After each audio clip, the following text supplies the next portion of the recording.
कि वहाँ चुनाव चल रहा है, वर्चस्व की लड़ाई भाजपा में चल रही है। जनता के पैसे से 2 कॉर्पोरेशंस को चलाना पड़ रहा है। बसेस में जाते हैं तो वो खर्चा हमारा 30 रुपये किलोमीटर, 35 रुपये किलोमीटर आ रहा है।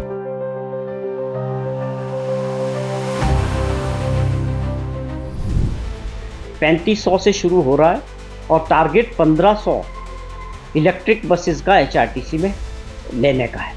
अब आप समझें कि इतने बड़े पैमाने पर इसके लिए जो इंफ्रास्ट्रक्चर है, चार्जिंग स्टेशंस वगैरह बन रहे हैं, उस पर काम बड़े ज़ोरों से चल रहा है। तो ग्रीन राज्यों के साथ साथ हमारा जो एचआरटीसी है या बिजली बोर्ड है, जिसको बहुत सारा अनुदान दे के सरकार को जनता के पैसे से 2 कॉर्पोरेशंस को चलाना पड़ रहा है।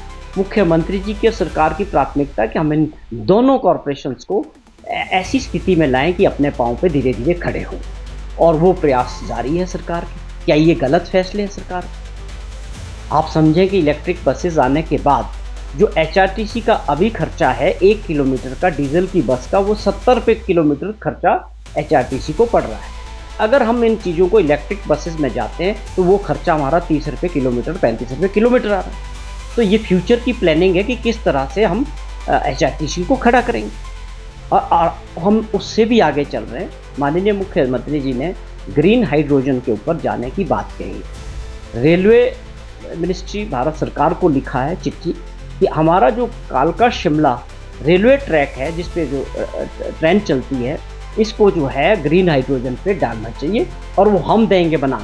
ग्रीन हाइड्रोजन हम दे रहे हैं स्टेट गवर्नमेंट। तो आप समझें कि जिस दिन हमने ग्रीन हाइड्रोजन पे चलेंगे, उस दिन ट्रांसपोर्ट का जो खर्चा होगा 1 किलोमीटर का, वो 5 रुपये आ जाएगा 70 रुपये से। इन नीतियों पे हमारी सरकार अगर काम कर रही है तो उसमें कहाँ विपक्ष को, मेरे को लगता है कि क्या मजबूरी है इनको सरकार के कामों का क्रिटिसाइज।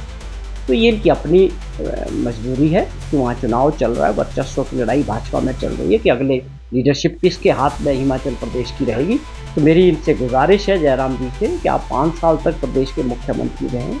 आप अच्छी तरह समझते हैं कि हमारी सरकार की प्राथमिकताएं क्या हैं।